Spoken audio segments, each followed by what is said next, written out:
Look, it's 23rd MAB. Here we go, man. Let's cook. Hey, man, look, so today, we got us a new banger for you boys, man. We have us an animated horror, all right?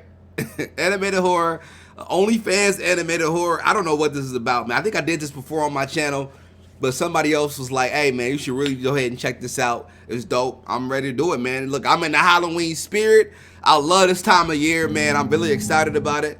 We're going to get this started real soon, all right? So stay locked in for more of these reactions. If y'all want more, let me know down below, and I got y'all, all right? Like button, sub button. Let's get straight into it. Let's go. Based in Richmond, Texas, 33-year-old Instagram influencer and freelance model, Jana G, had the kind of lifestyle that many can only dream of having.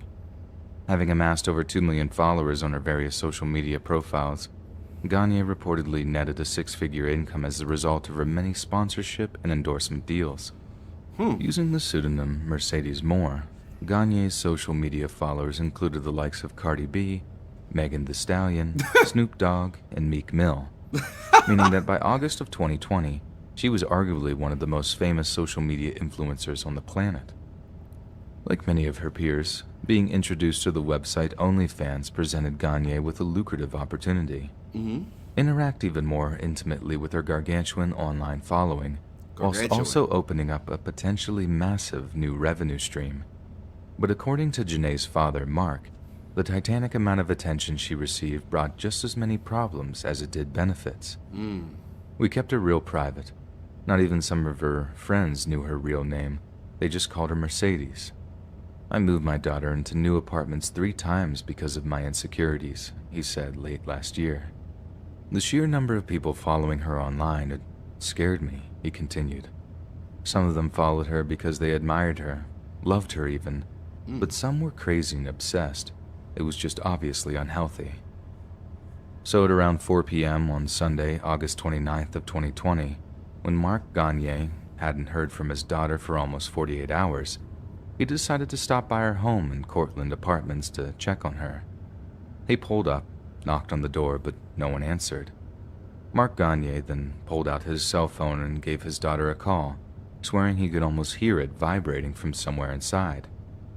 That's when he heard movement coming from inside the house. He hadn't heard from his daughter in days, and no one was answering the door to her apartment.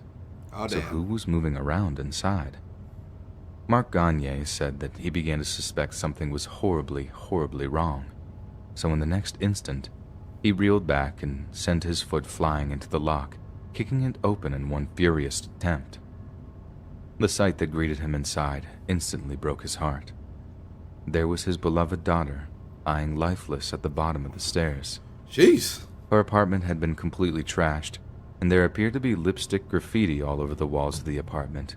I don't know, I was used for money. I wish I never loved her. Sorry for the landlord and family. Ooh, I should have stayed in Florida.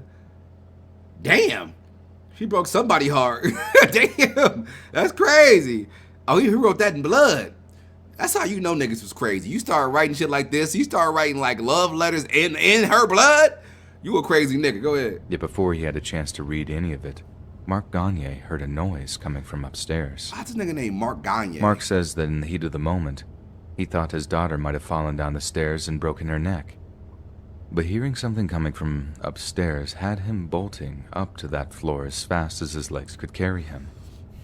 Only then did he see a man lying in a pool of his own blood, gurgling and choking with a knife stuck in his throat as the life slipped away from him.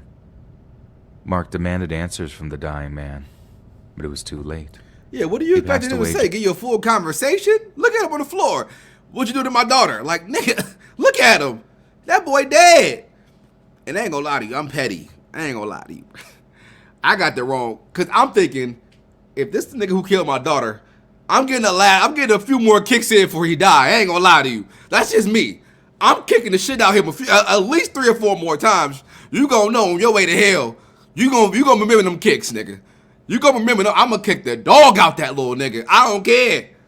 They finna just kill my daughter and get away with it. Nah, ain't happening. You gonna feel these kicks, my boy. Just moments after Janae's father had broken into her home. Yet in a disturbing twist of fate, Mark Gagne wouldn't be plagued by questions for very long. Because after he called 911, he began to read some of the lipstick graffiti that had been scrawled on the walls. Oh, lipstick. "I was used for money," read one piece. "I should have stayed in Florida," read another. The final piece Mark read was, "I wish I never loved her. Sorry to the landlord and the family." He couldn't bring himself to read any more. Although it appeared that his daughter's murderer had been scrawling over the walls for days, he'd summed up his feeling and motive in just a few short sentences. And to Mark, it only confirmed that his worst nightmares had come to life. Janae's killer turned out to be a 34-year-old Florida man by the name of Kevin Ocorto, a man with such unhealthy obsession with Janae that he somehow managed to track her down and kill her, That's all crazy. before taking his own life. That's crazy. He did not have any kind of prior arrest record in his home state, but during the subsequent investigation, police tried to establish that he'd had any prior history of mental health issues. "I don't even know how he found her," Mark Gagne later said. "I guarded my daughter. I wouldn't even let her friends know where she lived. Police still don't know how or when he got to Texas. There's so much that's still a mystery." The news of her death was broke by a Canadian rapper, Tory Lanez, who paid tribute to her with a post that My read, bad. "Rest in Tory peace, Lanez. Why they choose A few Tory? of the tributes seemed to address the causes of her death. "She was very cautious about her surroundings," Janae's mother, Janetta Grover, said. "But unfortunately, someone basically was stalking and killed my baby." It's irrefutably horrific and abhorrent that Kevin Ocorto was able to track down and kill such an innocent young woman. But it's clear that Mark Gagne's fears were justified. No matter how much he tried to keep his daughter safe, the determination her stalkers showed in locating her significantly outweighed their efforts. And somehow, a man who wasn't exceptionally computer literate was about to somehow track down her home address. It's interesting. Some have speculated that Ocorto somehow got hold of Janae's billing information and discovered her real name and address in that way. In which case, Onlyfans has a long way to go before it can truly secure its content creators' privacy and security. So maybe, until then, the risks of having an alluring online presence will outweigh any potential financial reward. Man, that was, I mean, look, real talk. Look, people, that's not gonna stop anybody. A lot of these women out here still making 10 to 20,000 a month on OnlyFans. Bruh, 10 to 20,000. You could pay a weird nigga $1,000 a month to guard your house for 24 hours a day. Just investing in security. A lot of these women make bank on OnlyFans, man. I say this all the time. Make your money, bruh. Make your money. I don't care. I'm with anything you gotta do to not work a 9 to 5. 9 to 5 is a straight slave trade, bruh. I don't give a fuck what nobody say. I'm not a fan of 9 to 5s at all. Even though I work one, my goal is to not work one for the rest of my life. All right, that's a really big goal of mine. I respect anybody who want to work a 9 to 5. That's on you. You kind of, if you like that structure, I get more of a kick and a high off making my own money off of YouTube, my little side hustles that I have. To me, I just feel more fulfilled. When I go into work, I just be like, I'm on cruise control. I'm just wasting time, and time is something you can't get back. We all know this already, but that was pretty cool. The first story was it wasn't scary. Nigga, she just got stabbed up. Nigga stabbed himself. September of 2020, a 20-year-old Australian university student posted a harrowing personal account to the popular social media site, Reddit. In it, she detailed the terrifying ordeal she'd been subjected to after posting intimate pictures of herself on a social media page known as Onlyfans. One involving obsessive stalking, internet loopholes, and ultimately, a clear and present threat to her life. Only through a completely anonymous throwaway account did she feel safe enough to share her story, adding that her local police force had finally taken action against the person responsible. But even then, the girl made it clear that her complaints should have been taken seriously long before she was in any imminent danger. According to the girl, the incidents all started after she moved back with her parents during the summer break. The girl was particularly excited to be home, as the family had just bought a new puppy. By all accounts, the girl was having a ball getting to know her new furry friend. But as anyone who's ever had a puppy will tell you, to say they can be erratic would be the understatement of the century. All facts. One night, the girl awoke to hear her puppy yelping at the back door. They were in the middle of potty training, but the pup didn't quite have the hang of it yet. So she climbed out of bed, put on her slippers, and went downstairs to let the dog out. She says it was as late as 2 a.m., and there didn't seem to be another soul around as she stepped down into the night. But she soon found that she wasn't entirely alone. I saw this figure in a car, she said. I could tell they were looking at me, but it was pitch black outside, and I couldn't make out their face. I felt a bit uneasy, but I didn't really think anything of it. Only when I go back inside, the car started up and followed me up my driveway. The terror of such an experience is undeniable, and even though the girl was so close to home, there's no denying that being out alone in the middle of the night made her very vulnerable indeed. I was terrified, the girl added. I sprinted back inside and locked the door, and kept an eye out for them. Is that how she sprint? What kind of sprint is that? Nigga, see that bitch say, look at the sprint. The girl added. I sprinted back inside and anybody who sprint like that deserve to die. I ain't gonna lie. No. That's like, anybody who sprint that way, if you sprint that way, bro, like you deserve to die. Yeah, bro, you definitely do. Me personally, that's how I feel. Locked the door and kept an eye out for them in case they tried to break in. But as far as I know, they just backed out of our driveway and left. When she woke up the following morning, after a terrible night of restless sleep and deep concern, the girl found an envelope inside her parents' letterbox. The envelope contained not only 20 Australian dollars in cash, but also her Onlyfans username. I thought long and hard about how he could have found my parents' address, the girl said, and I worked out that the problems didn't start until I shared my Amazon wish list. Onlyfans and Amazon were both adamant that their security systems prevent leaks like that from taking place.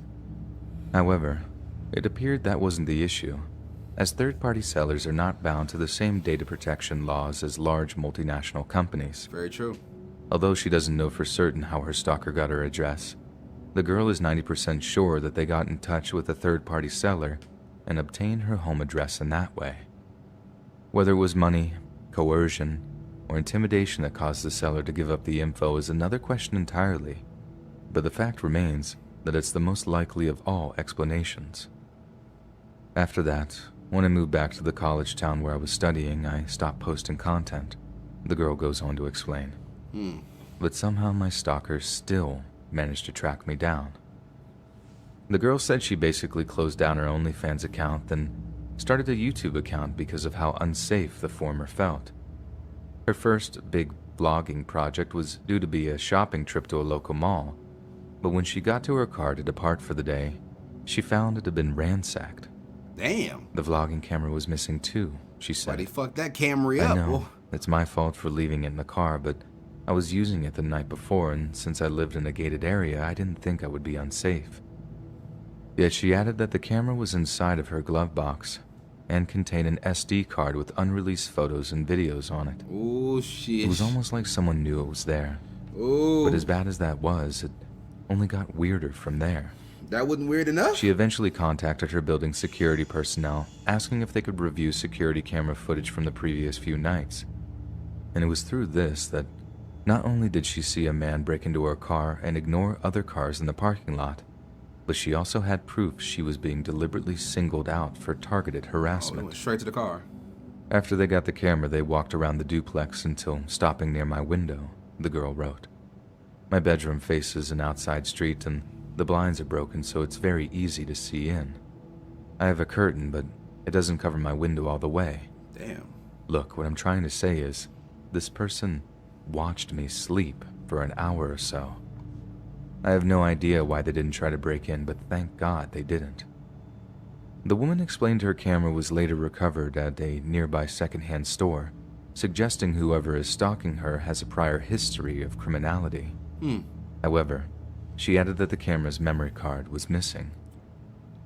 I know he kept it as some kind of trophy.